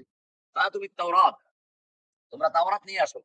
ফানাশারুহা, তারা তাওরাত খুলে পড়া শুরু করলো, কিন্তু যেই জায়গায় রজমের আয়াতটা ছিল, সেখানে ফাওয়াদা আহাদুম ইয়াদাহু আলা আয়াতির রজম, তাদের মধ্যে একজন রজমের আয়াতের উপরে হাত রেখে, তারপরে একটু হাত রেখে তারপর পড়া শুরু করলো। ফাকারা মা ক্বাবলাহু ওয়া মা বা'দাহা, আগের পড়লো পরে পড়লো, কিন্তু মাঝখানে রজমের একটা পড়ে নাই। ফাকাল আব্দুল্লাহ ইবনে সালাম, আব্দুল্লাহ ইবনে সালাম রাদিয়াল্লাহু তাআলা আনহু, যিনি ইহুদি বড় আলেম ছিলেন, ইসলাম কবুল করেছেন, তিনি বললেন, ইরফা ইয়াদাক, হাত উঠাও, হাত সরাও। হাত সরালো, ফাইদা তাহতাহা আয়াতুর রজম, দেখা গেল যে ওই হাতের নিচেই ছিল রজমের আয়াত। ফামারা বিহিমা রাসূলুল্লাহ সাল্লাল্লাহু আলাইহি ওয়াসাল্লাম ফারুজিমা, আল্লাহর রাসূল সাল্লাল্লাহু আলাইহি ওয়াসাল্লাম তাদের ব্যাপারেও রজম করার জন্য বিধান জারি করলেন, এবং তাদের দুজনকে রজম করা হয়। হাদিসটা আছে মুসলিমের 1699 নম্বর হাদিস এবং বুখারীর 6819 নম্বর হাদিস। আমরা বুঝতে পারলাম যে তাওরাতেও এই জিনা ব্যভিচারের, যদি বিবাহিত হয় তার সম্পর্কে রজমের বিধান ছিল, তাহলে ইসলামেও আছে, তাওরাতেও ছিল। সুতরাং সমস্ত উলামাদের ইজমাউর উপরে যে রজম এক সময় কোরআনের আয়াতেও ছিল। উবাদা ইবনে সামিত রাদিয়াল্লাহু তাআলা আনহু বলেন, ক্বালা খুযু আন্নী খুযু আন্নী, আল্লাহর রাসূল সাল্লাল্লাহু আলাইহি ওয়াসাল্লাম বললেন, আমার থেকে তোমরা বিধান শুনো, আমার থেকে শুনো, আমার থেকে নাও, আমার থেকে নাও। আল্লাহ তাআলা ক্বাদ জাআলাল্লাহু লাহুন্না সাবিলা, আল্লাহ তাআলা এই ব্যভিচারী রজম যারা মহিলা, তাদের জন্য আল্লাহ তাআলা বিধান খুলে দিয়েছেন। আস-সাইয়্যিবু বিস-সাইয়্যিবি জিলদু মিয়াতিন রজম, যদি বিবাহিত নারী পুরুষ হয়, তো তাহলে সেক্ষেত্রে 100 দৌড়া এবং রজম, অর্থাৎ পাথর ছুঁড়ে হত্যা করা। অল বিক্রু বিল বিক্রে জিলদু মিয়াতিন ওয়া নাফিউ সালাতিন, আর যদি অবিবাহিত নারী পুরুষ হয় তাহলে 100 দররা এবং এক বছরের জন্য কারাবরণ। এটা মুসলিমের 1690 নম্বর হাদিস। অবশ্য এখানে ভিন্ন ভিন্ন রওয়ায়াত আছে যে রজমের সাথে আর কোন শাস্তি থাকবে কিনা। তো সেক্ষেত্রে আহ বেশিরভাগ মুহাদ্দিসে মুফতিদের বক্তব্য হচ্ছে এই যে না, যাকে রজম করা হবে তার উপরে আর অন্য কোনো শাস্তি প্রয়োগ করা হবে না। আমরা এরপরে দেখবো যে রজম সম্পর্কে ইজমাউল উম্মত হয়েছে, ইজমাউল উম্মাহ আলা রজম। ইমাম ইবনে কুদামা আল হাম্বলি রাহমাতুল্লাহ আলাইহি বলেন, ওয়া আজমা আল মুসলিমুনা আলা আন্না হাদ্দা জানি আল মুহসিন আর রজম, যে মুসলিম সমস্ত ইমামগণ ঐক্যমত পোষণ করেছেন যে বিবাহিত জেনাকারের শাস্তি হচ্ছে পাথর ছুঁড়ে হত্যা করা। ওয়াকাদ রাজামান নবী সাল্লাল্লাহু আলাইহি ওয়াসাল্লাম মাইজান ওয়া রাজামাল গামিদিয়্যা ওয়া রাজামাল ইহুদিয়্যাইন ওয়া রাজামা ওমর ফি খিলাফতি। আল্লাহর রাসূল নিজে মাইজ রাদিয়াল্লাহু তাআলা আনহুকে এবং সেই জুহাইনা গোত্রের ইমরাতে গামিদিয়্যাকে এবং দুই ইহুদি নারী পুরুষকে রজম করেছেন, এবং ওমর রাদিয়াল্লাহু তাআলা আনহু তার খেলাফত আমলের রজম করেছেন, পাথর ছুঁড়ে হত্যা করেছেন। কাজে এটা রাসূলের যুগে ছিল, সাহাবীদের যুগে আমল করা ছিল। এটা আল মুগনি 12 নম্বর খন্ডের 253 নম্বর পৃষ্ঠা আছে। এরকম ভাবে আল ইমাম নববী রাহমাতুল্লাহ আলাইহি শাফিঈ মাযহাবের একজন ইমাম, তিনি বলেছেন ওয়া আম্মার রজম ফাসাবিতুন ফিস সুন্নাহ ওয়া ক্বাদ নাকালা জামাআতুন মিনাল উলামা ইজমা আলাইহি। রজম করা হাদিস দ্বারা প্রমাণিত, সুন্নাহ দ্বারা প্রমাণিত, এবং সমস্ত উলামা কেরামের উপর ইজমা নকল করেছেন। ওয়ালা খিলাফা ফি উজুবিহি আলা জানি আল মুহসিন ইযা সাবাতা জিনাহু। বিবাহিত জিনাকারী পুরুষ নারীর উপরে এই রজম করাটা যে যে রজম করার বিধান আছে, যদি সেটা প্রমাণিত হয় তাহলে রজম করতে হবে। এ ব্যাপারে কারো কোনো দ্বিমত নেই। এটা হলো ইমাম নববী রাহমাতুল্লাহ আলাইহির সরা মুসলিম এর ভিতরে উল্লেখ করা আছে। এখানে আরেকটি কথা বলা জরুরি, সেটা হচ্ছে রজম সম্পর্কে কোরআনে একটা আয়াত ছিল, ওমর রাদিয়াল্লাহু তাআলা থেকে বর্ণিত, ইয়াকুম আন তাহলিকু আন আয়াতির রজম। খবরদার তোমরা রজমের আয়াতের ব্যাপারে যেন তোমরা ক্ষতির মধ্যে না পড়ো, নিজেদেরকে ধ্বংসের মধ্যে ঠেলে না দাও, সেবার সতর্ক হও। যেন এই কথা কেউ না বলে আইয়াকুলা কাইল লা নাজিদু হাদ্দাইনি ফি কিতাবিল্লাহি লা নাজিদু হাদ্দাইনি ফি কিতাবিল্লাহি ফাকাদ রাজামা রাসূলুল্লাহ সাল্লাল্লাহু আলাইহি ওয়াসাল্লাম ফাকাদ রাজামনা। আমরা কোরআনে রজম পাচ্ছি না, এই কথা যেন কেউ না বলে, কারণ আল্লাহর রাসূল নিজে রজম করেছেন, আমরা রজম করেছি। এবং বলা আছে আশ-শাইখু ওয়াশ-শাইখাতু ইযা যানাইয়া ফারজুমুহুমা আল-বাত্তাতা নাকালা মিনাল্লাহ আল্লাহু আজিজুন। এটা ছিল লাকাদ কানাত আয়াতুর রজম তাকরাউ, আয়াতে রজম কোরআনে পড়া হতো, ফানুসিখা তিলাওয়াতুহা, এর তেলাওয়াত মানসুখ হয়েছে, বাকিয়া হুকমুহা, তার হুকুম বাকি রয়ে গেছে। রাওয়াহুল বুখারী, এটা বুখারী শরীফের 6829 নম্বর হাদিস। আমরা এ সম্পর্কে কয়েকটা হাদিস শুনলাম। এই ব্যাপারে শরিয়াতে এই রজমের বিধানটা কেন আমরা আলোচনা করছিলাম একটা হাদিস নিয়ে, যেখানে বলা আছে 3 কারণে মানুষের জানের নিরাপত্তা থাকে না, 3 কারণে হত্যা করা যায়। এর দ্বিতীয় কারণটা আলোচনা হচ্ছিল আত-তাইয়্যিবুজ জানি, ব্যভিচারিণী, যে ব্যভিচারিণী যারা বিবাহিত। তো এটা আমরা কয়েকটা কারণ বলছিলাম। একটা হচ্ছে এই যে লিহিফজিল আনসাব ওয়া আদম ইখতিলাতিহা, এখন এই যে বংশ সংরক্ষণ করা, যাতে করে বংশের মধ্যে এলোমেলো না হয়ে যায়, বংশ পরিচয়হীন, পিতৃ পরিচয়হীন যাতে করে কেউ না থাকে। আমাদের সমাজে একটা বড় চক্রান্ত চলছে, সেটা হচ্ছে এই জেনা ব্যভিচার যাতে করে ব্যাপক হতে পারে, সেজন্য মায়ের পরিচয় দিতে বলা হচ্ছে। তো এটা মূলত একটা চক্রান্তের অংশ, যাতে বাপের পরিচয়বিহীন সন্তান কি করা যায়, জন্ম দেওয়া যায়। এটা তো এই কারণে আল্লাহ সুবহানাহু ওয়া তাআলা ইসলামে বংশের পরিচয়কে গুরুত্ব দিয়েছেন, সে কারণে এই জেনা ব্যভিচারকে হারাম করা হয়েছে। 2 নম্বর হচ্ছে সিয়ারাতুল আরাদ ওয়াল হায়া, যে লজ্জা এবং সম্মান বজায় রাখা। কারণ যদি ব্যাপকভাবে জেনা চালু হয়ে যায়, তাদের মধ্যে হায়া লজ্জা থাকে না, আমরা যেটা পশ্চিমাদের মধ্যে দেখে থাকি। 3 নম্বর হচ্ছে লিমানে ইন্তিশারিল আমরাদ ওয়া ইনহিলালিল খালকি, যে কিছু রোগ আছে জেনা ব্যভিচারের মাধ্যমে ছড়ায়, যেমন এইডস রোগ, এই জাতীয় যে রোগগুলো আছে, এরকম আপনার যে টিবি রোগ, টিবি, এইডস, এগুলো জেনা ব্যভিচারের মাধ্যমে ছড়ায়। তো এগুলো যাতে না ছড়াতে পারে সেজন্য সবচেয়ে বড় কথা হচ্ছে হিমায়াতুল উসরাতি আল্লাতী আসাসুল মুজতামা, পারিবারিক বন্ধন ঠিক রাখার জন্য, যেটা ইসলামে সামাজিক নীতি বিধানের একটা গুরুত্বপূর্ণ অংশ। তো আমরা দেখলাম এটা যে জেনা ব্যভিচারের শাস্তি, এটা যদি বিবাহিত না হয় তাহলে 100 বেত্রাঘাত, আর বিবাহিত হলে পরে তাদেরকে জনসমক্ষে এনে পাথর ছুঁড়ে হত্যা করা, যাতে করে এই জেনার কাছে ধারে কেউ যেতে না পারে। সে কারণে কোরআন বলছে ওয়ালা তাকরাবুজ জিনা, জিনার ধারে কাছেও যেও না, যাতে করে ইন্নাহু কানা ফাহিশাতান ওয়া সাআ সাবিলা, নিশ্চয়ই এটা হচ্ছে ফাহিশা, অশ্লীল এবং বেহায়াপনা কাজ এবং খুবই অন্যায় কাজ। তো এগুলো আমরা দেখলাম এবং ফোকায়ে কেরামদের উপরে মত আছে সেগুলো আমরা আলোচনা করলাম। এরপরে আমরা আজকে সর্বশেষ যে বিষয়টা আছে সেটা হচ্ছে আত-তারিক লিদীনিহি আল মুফারিক লিল জামাআহ। যে ব্যক্তি ধর্ম ত্যাগ করে মুসলিমদের জামাত থেকে ভিন্ন হয়ে যায়, বিচ্ছিন্ন হয়ে যায়, তার শাস্তি হচ্ছে তাকে হত্যা করে দেওয়া। মানে মুরতাদের শাস্তি। এটা বলা হচ্ছে ওয়াল মুসলিম আল্লাযী ইয়ারতাদ্দু আল ইসলাম। আর তারিক লিদীনি বলতে বোঝানো হচ্ছে মুরতাদকে, যে ইসলাম ত্যাগ করেছে, ওই জাহিরু বিআদাওয়াতিহি, এবং সে ইসলামের বিরুদ্ধে প্রকাশ্যে অবস্থান নিয়েছে, অথবা ইয়ানফাসিলু আন জামাআতিল মুসলিমিন, মুসলিমদের জামাত থেকে সে বিচ্ছিন্ন হয়ে গেছে, সাওয়াউন বিল ইতিকাদ আবিল কওল আবিল ফিল, সে বিশ্বাসের মাধ্যমে হতে পারে, কথার মাধ্যমে হতে পারে, কথা বলে সে পরিষ্কার করে দিল যে আমি কোনো ধর্ম মানি না, এরকম হবে আবিল ফিল, বা কোনো এমন একটা কাজ করলো যে কাজের মাধ্যমে সে জানিয়ে দিল যে সে ইসলাম ধর্ম বিশ্বাস করে না। এরকম যে ব্যক্তি স্বেচ্ছায় ইসলাম ধর্ম ত্যাগ করে অন্য কোন ধর্ম গ্রহণ করেছে, অথবা অন্য কোন ধর্ম করে নাই, বরং মুরতাদ হয়ে গেছে, সে কোন ধর্ম বিশ্বাস করে নাই, এ হলো মুরতাদ। শরিয়াতে বিধান হচ্ছে ইস্তাতাবু আফওয়ালান, তার থেকে প্রথমে তওবা করার আহ্বান জানানো হবে, তাকে তওবা করতে বলা হবে। ফাইল্লাম ইয়ারজি ইউক্তালু হাদ্দান, যদি সে ফিরে না আসে তাহলে তাকে হত্যা করে দেওয়া হবে। এটা শাস্তিমূলক নয়, বরং আল্লাহর বিধান কার্যকর করার জন্য। এটা ব্যক্তিগত বিষয় নয়, এটা হবে শরিয়াতের বিচারকের রায়ের মাধ্যমে, অর্থাৎ ইসলামী শরিয়া এর নিযুক্ত আদালত থেকে রায় হবে, সে রায়ের মাধ্যমে এটা কার্যকর করা হবে। তানফিজুল হাদ্দে বিয়াদিল হাকিম শারঈ ফাকাত। মূলত এই শাস্তিগুলো ব্যক্তিগতভাবে বাস্তবায়ন না করা, এটা হচ্ছে আসলে রাষ্ট্রের কাজ। এ সম্পর্কে আহ কেন মুরতাদের এই শাস্তি দেওয়া হচ্ছে? এক নম্বর হচ্ছে হেমায়াতুদ্দিন আল আকীদা, দ্বীনকে হেফাজত করা, ইসলামী মূল্যবোধকে, বিশ্বাসকে সংরক্ষণ করা। দুই নম্বর সিয়ানাতুল মুজতামা মিনাল ফিতানিল আকাদিয়া, আকীদাগত ফিতনা থেকে ইসলামী সমাজকে রক্ষা করা। তিন নম্বর মানউত তালাউব বিল ইসলাম লিআহদাফি সিয়াসিয়া আও শাহওয়ানিয়া, রাজনৈতিক স্বার্থে বা প্রবৃত্তির স্বার্থে ইসলামকে নিয়ে কেউ খেল তামাশা করতে না পারে, সেজন্য শাস্তি। তাছাড়া মুরতাদ হওয়াটা সাধারণত এটা ইসলামের বিরুদ্ধে যুদ্ধ করা বা যুদ্ধে উৎসাহিত করার জন্য এগুলো হয়ে থাকে।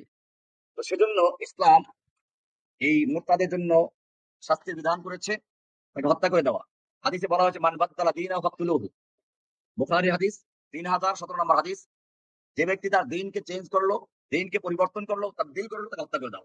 কোরআনে আছে ওয়ামান ইয়ারতাদিদ মিনকুম আন দীনিহি ফায়ামুত ওয়া হুয়া কাফির ফাউলাইকা হাবিতাত আমালুহুম, তোমাদের মধ্য থেকে যে ব্যক্তি তার দ্বীন থেকে মুরতাদ হয়ে গেল, ফায়ামুত, সে মরে যাক, ওয়া হুয়া কাফিরুন, কাফির অবস্থা, অর্থাৎ সে কাফির অবস্থায় মরে গেল, ফাউলাইকা হাবিতাত আমালুহুম, তার পিছনে যে কোনো নেক আমল থাকে সব আল্লাহ তাআলা হাত থেকে বরবাদ করে ধ্বংস করে দিবেন। সূরা বাকারার 217 নম্বর আয়াত। এখানে ফায়ামুত ওয়া হুয়া কাফির, যে ব্যক্তি তার দ্বীন থেকে মুরতাদ হয়ে গেল, সে মরুক কাফের অবস্থায়, এবং তার সমস্ত আমল বরবাদ হয়ে যাবে। এতে বোঝা যায় যে সে মুরতাদ হয়ে গেছে, ইসলাম থেকে ত্যাগ করেছে, এবং তার সমস্ত আমল বরবাদ হয়ে গেছে। এ ব্যাপারে ফুকাহাদের কওল হচ্ছে, মতামত হচ্ছে, قال الإمام أبو حنيفة رحمه الله يستتاب والمرتد ثلاثة أيام فإن تاب وإلا قتل। ইমামে আবু হানিফা রাহমাতুল্লাহ আলাইহি বলেন, মুরতাদের থেকে তওবা চাওয়া হবে, তাকে 3 দিন সুযোগ দেওয়া হবে তওবা করার জন্য। 3 দিনের ভেতরে যদি তওবা করে তো ভালো কথা, আর তওবা যদি না করে তাকে হত্যা করে দেওয়া হবে। قال الإمام الشافعي يقتل الرجل والمرأة في الردة بعد الاستتابة। ইমাম শাফিঈ রাহমাতুল্লাহ আলাইহি বলেন, পুরুষ হোক নারী হোক মুরতাদ হয়ে গেলে পরে তার থেকে তওবা চাওয়া হবে, তওবা করতে বলা হবে। যে তওবা করে ভালো কথা, তওবা না করলে সঙ্গে সঙ্গে হত্যা করা হবে, 3 দিনের সময় দেওয়া হবে না। ইমাম ইবনে তাইমিয়া রাহমাতুল্লাহ আলাইহি বলেন, আর রিদ্দাতু নওয়ান, মুরতাদ হওয়া দুই রকম, একটা মুজাররাদা, একটা হরফিয়া। মানে একটা হলো যে শুধু মুরতাদ হয়েছে, ইসলামের বিরুদ্ধে সে অন্য কোনো ক্ষতিকর কোনো কাজ করে না। আর একটা হচ্ছে মুরতাদ হয়ে সে ইসলামের বিরুদ্ধে যুদ্ধে লিপ্ত হয়েছে। এই দ্বিতীয়টা মারাত্মক ভয়ঙ্কর। এই কারণে তাকে হত্যা করা ইয়াজিবু হাসবুহা লিহিফযিদ-দ্বীন, তাকে হত্যা করা ওয়াজিব দ্বীন হেফাজত করার জন্য। আর এটার মূল কারণ হচ্ছে যাতে করে সে দ্বীন নিয়ে খেলনা করতে না পারে, ইসলামকে নিয়ে তুচ্ছ-তাচ্ছিল্য করা, উপহাস করা, এটা করতে না পারে। মূলত মুরতাদ শব্দের অর্থ রিদ্দাতুন থেকে আর রুজু, ফিরে আসা। ইসলামের পরিভাষায় বলা হয় মুরতাদ কাকে বলে? ইসলামের পরিভাষায় মুরতাদ বলা হয় হুয়া রুজুউল মুসলিমি তাওআন আন দীনিল ইসলাম বিকাউলিন আও ফি'লিন আও ইতিকাদিন আও শাক্কিন বা'দা আন কানা মুসলিমান বিয়াকিনিন। একজন লোক সত্যিকার অর্থে অন্তরের বিশ্বাস নিয়ে মুসলিম থাকার পরে স্বেচ্ছায় ইসলাম থেকে ফিরে আসা ঘোষণা দিয়ে হোক, কথার মাধ্যমে বা কাজের মাধ্যমে অথবা বিশ্বাসের মাধ্যমে অথবা সংশয় প্রকাশ করার মাধ্যমে কোনোভাবে ইসলামের থেকে ফিরে আসার নাম হচ্ছে আর রিদ্দা। আর এই কাজটা যে করে সেটা মুরতাদ। ইমাম নববী রাহমাতুল্লাহ আলাইহি বলেন, আর রিদ্দাতু কাতউল ইসলাম মিন নিয়াতিন আও কাওলি কুফরিন আও ফি'লি কুফরিন সাওয়াউন ক্বালাহু ইস্তিহজানান আও ইনাদান আও ইতিকাদান। ইমাম নববী রাহমাতুল্লাহ আলাইহি বলেন, রিদ্দা হচ্ছে ইসলাম থেকে নিজেকে বিচ্ছিন্ন করে নেওয়া, নিয়তের মাধ্যমে হোক অথবা কুফরি কথার মাধ্যমে হোক অথবা কুফরি কাজের মাধ্যমে হোক। সেই কথাটা চাই উপহাস করে হোক অথবা হঠকারিতার কারণে হোক অথবা বিশ্বাসের কারণে হোক, যেভাবেই হোক, যদি স্বেচ্ছায় কোনো ব্যক্তি ইসলাম ত্যাগ করার ঘোষণা করে তাহলে সে মোরতাদ এবং তার উপরে মোরতাদের হুকুম যা বিধান যারা সে কার্যকর হবে। এবারে শরীয়তে মোরতাদের বিধান কি? বিধান আমরা বলেছি যে মোরতাদের কাছে তওবার জন্য আহ্বান করা হবে। তওবা যদি করে ভালো কথা, তওবা না করলে হানাফি মাযহাব অনুযায়ী 3 দিন সুযোগ দেওয়া হবে। তওবা করার জন্য না করলে হত্যা করা হবে। অন্য ইমামদের মত হচ্ছে 3 দিনের কোনো সুযোগ নেই, তওবা চাওয়া হবে, সঙ্গে সঙ্গে তওবা করবে, নতুবা সঙ্গে সঙ্গে হত্যা করা হবে। কারণ এটা ক্যান্সার, এ যতক্ষণ জীবিত থাকবে ততক্ষণ পর্যন্ত সে ইসলামের ক্ষতি করবে। এই কারণে এই হাদিসটা খুবই গুরুত্বপূর্ণ। আজকে যেটা আমরা আলোচনা করলাম, লা ইয়াহিল্লু দামু ইমরিইন মুসলিমিন ইয়াশহাদু আল লা ইলাহা ইল্লাল্লাহ ওয়া আন্না রাসূলুল্লাহ ইল্লা বিইহদা সালাসিন, যে কোন মুসলিম যে ব্যক্তি সাক্ষ্য দেয় যে লা ইলাহা ইল্লাল্লাহ মুহাম্মাদুর রাসূলুল্লাহ, এই সাক্ষ্য দেয়, তার জান, তার জীবনের নিরাপত্তা বা তার খুন জায়েজ হবে না 3 কাজ ছাড়া। 3 কাজের কোনো একটা ছাড়া। তাহলে একটা হচ্ছে যেটা এখন আলোচনা করছি, আর তারিক লিদীনিহি আল মুফারিক লিল জামাআহ, যে ব্যক্তি তার দ্বীন ত্যাগ করে মুসলিম উম্মাহ জামাত থেকে বিচ্ছিন্ন হয়েছে। এবং তার সম্পর্কে আমরা হাদিস উল্লেখ করলাম যে আল্লাহ রাসূল সাল্লাল্লাহু আলাইহি ওয়াসাল্লাম পরিষ্কার বলেছেন যে সে ইসলাম থেকে বের হয়ে গেছে। এখন আমরা আলোচনা করব আসবাবুর রিদ্দাহ, মানুষ মুরতাদ কেন হয়। ইসলাম ধর্ম ত্যাগ করার গ্রহণ করার পরে মনে প্রাণে যখন একটা লোক ইসলাম গ্রহণ করে, তারপরে যদি ইসলাম ত্যাগ করে তাকে মুরতাদ বলা হয়। আর যদি মনে প্রাণে ইসলাম গ্রহণ না করে মুনাফিক, তাকে আমরা মুরতাদ বলবো। মুনাফিক মুনাফিকি ঘোষণা করলে তাকে তারপর কার্যকর হবে শরীয়তের বিধান। এখন প্রশ্ন হচ্ছে যে মানুষ মুরতাদ কেন হয়, ইসলাম ত্যাগ করে কেন, আসবাবুর রিদ্দাটা কি? 1 নম্বর হচ্ছে আল জাহাল বিশ শরিয়া। মূলত ইসলাম বাপদাদার ওয়ারিশ সূত্রে পেয়েছে, শরিয়া সম্পর্কে ধারণা নাই। এখন যেহেতু তার কাছে ইসলাম কোনো বিষয় না, শরিয়া সম্পর্কে কোনো জ্ঞান নাই, আকীদা নাই, ইসলামের শিক্ষা নাই, কাজে এই কারণে সে মুরতাদ হয়ে যায়। তার কাছে ধর্মের কোনো গুরুত্ব থাকে না, 1 সময় পরে কোন ধর্মকর্ম করি না, যেটা পশ্চিমা দেশে খুব বেশি দেখা যায়। আপনি জিজ্ঞেস করেন তাদেরকে তুমি কোন ধর্ম পালন করো, সে বলে আমি কোনো ধর্ম করি না, আমি কোনো ধর্ম করি না। এটা স্বাভাবিকভাবে উত্তর দেয়। তো এটা এই জন্য যে আসলে ওদের পরিবারে ধর্ম নিয়ে কোনো চর্চা ছিল না, ধর্ম সম্পর্কে কোনো জ্ঞান নেই, অজ্ঞতার কারণে এই সহজভাবে সে ধর্ম ত্যাগ করে নেয়। 2 নম্বর হচ্ছে শাহওয়াত, ইত্তেবাউল হাওয়া ওয়া তারকুত তাকালিফ। ইসলামের অনুশাসন পালন করতে গেলে কষ্ট করতে হয়, স্বাধীনভাবে চলা যায় না। এই কি করা, ওই যে মেয়েদের সাথে চলাফেরা করা, স্বাধীনভাবে ঘোরাফেরা করা যায় না। ইসলামী সমাজে থাকতে গেলে তাকে অনেক কষ্ট, সালাত আদায় করতে হয়, সিয়াম পালন করতে হয়। এইগুলো বাদ দিয়ে প্রবৃত্তির অনুসরণ করার জন্য এটা করা হয়। 3 নম্বর হচ্ছে রাজনৈতিক চাপে অথবা অর্থনৈতিক কারণে। যা রাসূল সাল্লাল্লাহু আলাইহি ওয়াসাল্লামের মৃত্যুর পরে যেটা হয়েছিল সেটা হচ্ছে আদ-দুগুত সিয়াসিয়া আও ইকতিসাদিয়া, অর্থনৈতিক চাপে অথবা রাজনৈতিক চাপের কারণে ইসলাম ত্যাগ করে মুরতাদ হয়ে যায়। 4 নম্বর হচ্ছে আল ইস্তিগরাব ওয়া তাআসসুর বিল হাদারাতিল কাফিরা, অপসংস্কৃতি, কাফেরদের সংস্কৃতি, তাদের যে চালচলন, তাহাজিব তামাদ্দুন, তার দ্বারা প্রভাবিত হয়ে পশ্চিমা চিন্তাধারার সাথে মিলে গিয়ে প্রভাবিত হয়ে তারপরে ইসলাম ত্যাগ করা। আর 5 নম্বর হচ্ছে আত-তাআন ফি শরিয়া বিইসমিল হুররিয়াত ওয়াল ফিকরি, মুক্ত মনা বা স্বাধীন কি মত প্রকাশের স্বাধীনতা, এইসবের অজুহাত দিয়ে ইসলামের বিরুদ্ধে অভিযোগ তোলা। ইসলাম মত প্রকারের স্বাধীনতা দেয় নাই, চিন্তার স্বাধীনতা দেয় নাই। এটা দেখবেন ওরা বলে কি বিজ্ঞান মনস্ক অথবা উন্মুক্ত, কি জানি বলে, এরকম কতগুলো শব্দ আছে। মুক্তমনা, হ্যাঁ মুক্তমনা। এই মুক্তমনা হচ্ছে কি বলে আত-তাআন ফি বিইসমিল হুররিয়াত, মুক্তমনা আওয়াল ফিকর অথবা বিজ্ঞান মনস্ক। এগুলো এই বিজ্ঞান মনস্ক মানে এদের হলো, এদের বিজ্ঞানও দেখেন, আপনি দেখেন ইহুদিদেরকে দেখেন, তাদের বিজ্ঞানী মানে হচ্ছে তারা সবসময় চিন্তা করে তথ্য প্রযুক্তির আবিষ্কার, অস্ত্র তৈরি করা, এগুলো যারা করে তারা বিজ্ঞানী। আফগানিস্তানে দেখেন বিজ্ঞানী কারা, তারা অস্ত্র তৈরি করছে, তারা একটা ভালো জিনিস উদ্ভাবন করছে। আর আমাদের দেশের বিজ্ঞানী হচ্ছে কারা, আল্লাহকে গালি দেয়, রাসূলকে গালি দিলে সে বিজ্ঞান মনস্ক হয়ে যায়, সে মুক্তমনা হয়ে যায়। আর তার বিরুদ্ধে যদি কেউ প্রতিবাদ করে সে জঙ্গি হয়ে যায়। এটা একটা বড় চক্রান্ত ইসলামী সমাজকে ভেঙে দেওয়ার জন্য, ইসলামের বিরুদ্ধে বিভিন্ন অভিযোগ তোলার জন্য এই লোকগুলোকে তৈরি করেছে। এই কারণে মনে রাখতে হবে, ইসলামে যেরকম ভাবে যাদের নিরাপত্তা দেয়, যেরকম মালের নিরাপত্তার জন্য চোরে হাত করা বিধান, যাদের নিরাপত্তার জন্য কেসাস, এরকম বংশের নিরাপত্তার জন্য আহ রজম, পাথর ছিল হত্যার বিধান রয়েছে। ঠিক দিন হেফাজত করার জন্য, দিন নিয়ে যাতে কেউ মজাক করতে না পারে, তুচ্ছতাচ্ছিল্য করতে না পারে, কটূক্তি করতে না পারে, সেই দরজা বন্ধ করার জন্য আল্লাহ সুবহানাহু ওয়া তাআলা এই বিধান দিয়েছেন যে মুরতাদের শাস্তি হচ্ছে তাকে হত্যা করে দেওয়া। এ কারণে আহ তবে এখানে কতগুলো শর্ত আছে। একজন মুরতাদের শাস্তি কার্যকর করার জন্য শর্ত হলো তাকে মুসলিম হতে হবে, বালিগ, আকিল, এবং সে ভালো মন্দ বুঝে। এরপরে আইয়াসবুতার রিদ্দা বিয়াকিনিন, তার মুরতাদ হওয়াটা নিশ্চিতভাবে প্রমাণিত হতে হবে, সেটা নিজের স্বীকারোক্তির মাধ্যমে হোক অথবা কোনো প্রমাণের মাধ্যমে হোক। এরপরে 3 নম্বর হচ্ছে তাদেরকে তওবা চাওয়া হবে 3 দিনের জন্য সময় দিয়ে। তো যদি সে 3 দিনের মধ্যে তওবা করে তাহলে তাকে ছেড়ে দেওয়া হবে, তওবা না করলে হত্যা করা হবে। 4 নম্বর হচ্ছে আইয়ামুরুল হাকিম আবিল কাদি বিতানফিজিল হুকুম ওয়া লাইসা লিল আফরাদ, যে ইসলামী রাষ্ট্রের হাকিম, বিচারক বা কাজী এটা কার্যকর করার জন্য, হত্যা করার জন্য ফরমান জারি করবে, ব্যক্তিগতভাবে এটা কার্যকর করার জন্য নয়। এরপরে আমরা দেখব যে মুরতাদ হওয়ার একটা বড় কারণ হচ্ছে, শুরুতে আমি বলেছি যে আল জাহাল বিশরিয়া। মূলত আপনারা যদি বুখারী শরীফ পড়ে থাকেন তাহলে বুখারীর শুরু থেকেই একটা হাদিস হচ্ছে বাদশাহ হেরাকল, রোমের সম্রাটের দরবারে আল্লাহ রাসূল যে পত্র লিখেছিলেন, সেই পত্র যখন তার কাছে পৌঁছে, তো এই পত্রটা পড়ার আগে সে মক্কার কোন লোক তার এলাকায় আছে কিনা, তখন সে ফিলিস্তিনে অবস্থান করছিল বাইতুল মুকাদ্দাসে। তো ওই শাম এলাকায়, সিরিয়া এলাকায়, বাইতুল মুকাদ্দাসের এলাকায় মক্কার কোনো ব্যবসায়ী দল আছে কিনা সে অনুসন্ধান চালাতে বলল। ও সময় আবু সুফিয়ানের নেতৃত্বে একটা দল ওই এলাকায় ব্যবসার জন্য গিয়েছিল। তাদেরকে বাদশার সামনে হাজির করা হলো। তো বাদশাহ জিজ্ঞেস করলো যে তোমাদের মধ্যে যে মক্কায় যে লোকটা নবুয়ত দাবি করেছে তার সবচেয়ে কাছের কে বংশের দিক থেকে? তো আবু সুফিয়ান বললো যে আমি। তখন আবু সুফিয়ান ইসলাম কবুল করে নাই। বাদশাহ আবু সুফিয়ানকে সামনে বসালো একা, আর তার দলের লোকদেরকে পিছনে বসালো, যাতে করে চোখের ইশারায় তারা সাদস করতে না পারে। আর পিছনের লোকদেরকে বললো আমি তোমাদের এই নেতাকে কয়েকটা প্রশ্ন করবো, যদি সঠিক উত্তর দেয় তো ঠিক আছে, সঠিক মিথ্যা বললে তোমরা তার মিথ্যা ধরাই দিবা। এরপরে দেখেন অনেক লোক 10টা পরে প্রশ্ন করেছিল।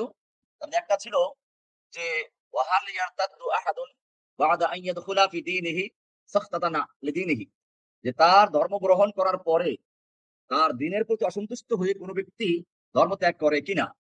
আবু সুফিয়ান যেহেতু মিথ্যা বলতে পারছিল না, তো বললো যে না, এরকমটা হয় না।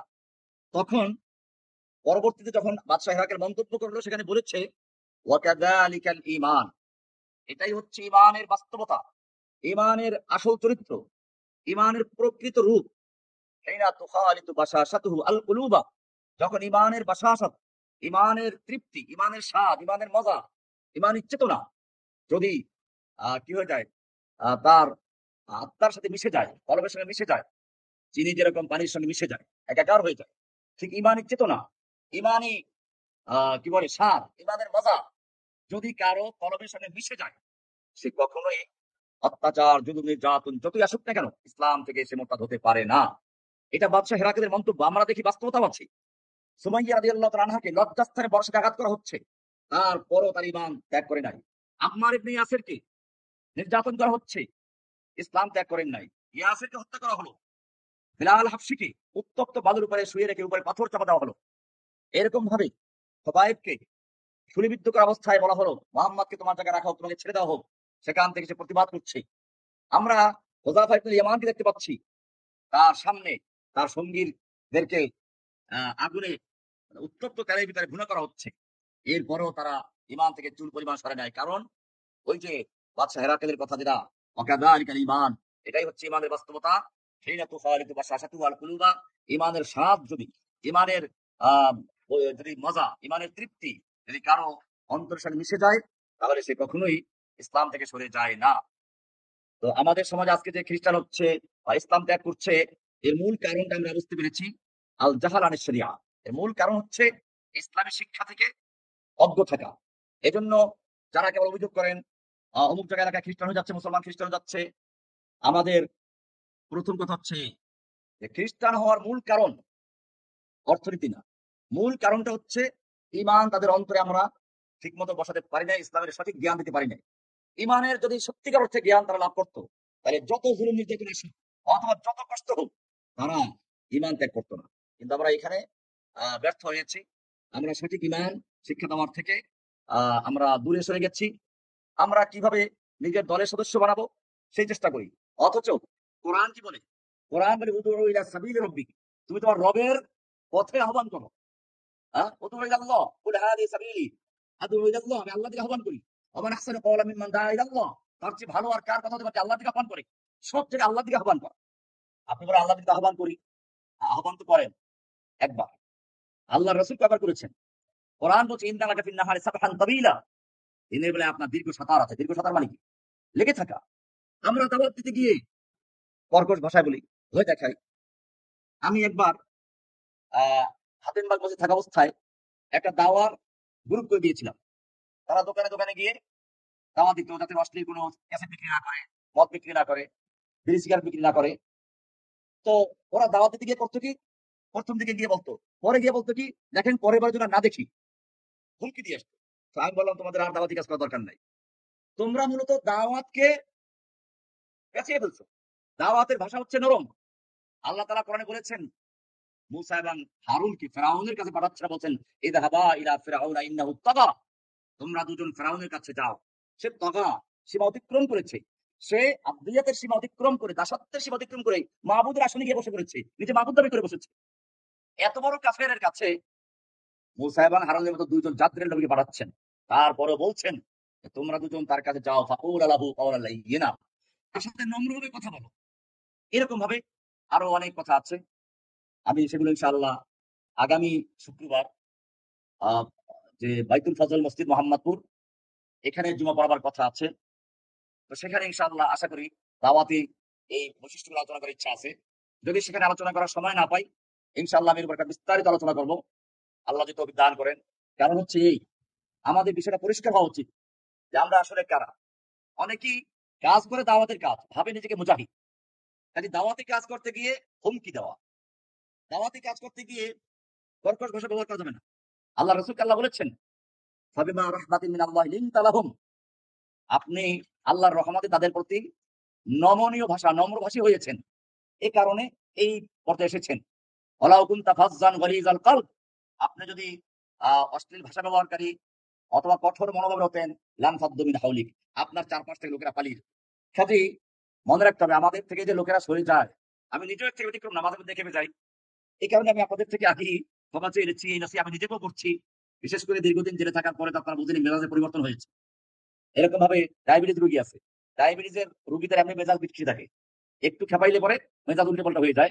কাজে আমার সাথে আসলে আপনারা যদি কেউ এরকম আচরণ পেয়ে যান, তো আমাকে মাযুর মনে করবেন। মূলত দীর্ঘদিন কারাগারে নির্জনবাসে থাকার পরে মানসিক পরিবর্তন হওয়াটাই স্বাভাবিক। দ্বিতীয়ত ডায়াবেটিস আছে, এটা তো ডাক্তাররা বলে ডায়াবেটিস রোগীদের মেজাজ বিটখিতে থাকে। আর তৃতীয়ত আহ আমি অনেক ক্ষতিগ্রস্ত হয়েছি পারিবারিক ভাবে, বংশীয় ভাবে। আমার ভাইদেরকে জেলে ঢুকানো, ভাতিজাদেরকে, ভাগনাদেরকে, পুরো বংশটাকে জেলে ঢুকানো হয়েছিল। জায়গা জমি বাড়ি ঘর এখন পর্যন্ত আমার কাছটা ফেরত পাই নাই, এটা দখল করে আছে র‍্যাব 2, ওদের ভিতরে এটা আছে। তো এরকম ভাবে মূলত অনেক ভাবে আমাকে ক্ষতি করা হয়েছে দিনের জন্য। শারীরিক ভাবেও এখনো অসুস্থ, হাঁটু প্রায় অচল হয়ে আছে। তো আমি এই জন্য মাঝে মধ্যে যদি কারো সাথে খেপে যাই, বা দার্সের মধ্যে আপনারা হয়তো টের পেয়েছেন, একটু এলোমেলো প্রশ্ন করলে মাঝে মধ্যে রাগ হয়ে যায়। এটার জন্য আমি আপনাদেরকে বলছি আজকের দার্সে, যেহেতু দার্সটা আপনাদেরকে নসিহত দিচ্ছি, আমি নিজেকে নসিহত দিচ্ছি, এই কারণে যদি এরকম মাঝে মধ্যে ঘটে যায় তো আফওয়ান, আহ, আহ, আপনারা সেটা ক্ষমা সুন্দর দিয়ে দেখবেন। কিন্তু আমি চাই যে আমি এবং আমি সহ আমাকে যারা ভালোবাসেন সকলের ভিতরে দাওয়াতের কর্মী হিসাবে তাদের মধ্যে যেন নমনীয়তা এবং একবার দাওয়াত দিলাম আর ক্লান্ত হয়ে গেলেন শেখানো হয়, দাওয়াত বারবার দেওয়া। ইনশাআল্লাহ আমি এরপরে বিস্তারিত আলোচনা করবো, যারা তৌফিক দান করেন। আজকে আরো কিছু আলোচনা ছিল জরুরি ভাবে, কিন্তু সময় হয়ে গেছে অনেক লম্বা সময়, আমি আর লম্বা করতে চাচ্ছি না। মূলত আজকে উসুলে তাকফিরের উপরে ওই হাদিস অনুযায়ী আমল করার কথা ছিল, যেহেতু এখানে দিন তরক করার ব্যাপার আসছে, মোরতাদের ব্যাপার আসছে। তো উসুলে তাকফির গুলো আসলে কি, লাওয়াজিমে তাকফির কি, মাওয়ানে তাকফির কি, তো এগুলো নিয়ে আমরা ইনশাআল্লাহ দেখি সামনের দার্সে আলোচনা করা যায় কিনা। তাহলে এই হাদিসের পরে দুইটা দার্স হয়ে গেল। ইনশাআল্লাহ তৃতীয় দার্স এই হাদিসের উপরই হবে এবং গুরুত্বপূর্ণ বিষয় হবে উসুলে তাকফির। লাওয়াজিমুহা ওয়া মাওয়ানিউহা। লাওয়াজিমে তাকফির কি, মাওয়ানি তাকফির কি। আগামী সপ্তাহে দার্স যদি আল্লাহ তাআলা দেওয়ার তৌফিক দান করেন, আরো ভরপুর থাকবেন এবং নোট করবেন যাতে আল্লাহ আমাদের সকলকে কাউকে অন্যায়ভাবে তাকফির করতে না যাই, অথবা যারা সত্যিকার কাফের তাকে মুমিন বলতে না যাই। আমরা একটা মধ্যম পন্থায় চলে আসি। সেজন্য আমাদের পিছনের যে ভুলভ্রান্তি যা হয়েছে সেগুলো আল্লাহ ক্ষমা করুন। সামনের দিকে যাতে করে আমরা কোরআন সুন্নাহ অনুযায়ী একেবারে সোজা সিরাতে মুস্তাকিম চলতে পারি, সেজন্য আমরা সুষ্ঠুভাবে ইলম অর্জন করব, জাহালাত থেকে দূরে থাকবো। আল্লাহ তাআলা আমাদের তৌফিক দান করুন, আমিন। ওয়া সাল্লাল্লাহু তাআলা আলা নবিয়িনা মুহাম্মদ ওয়া আলা আলিহি ওয়া সাহবিহি আজমাইন।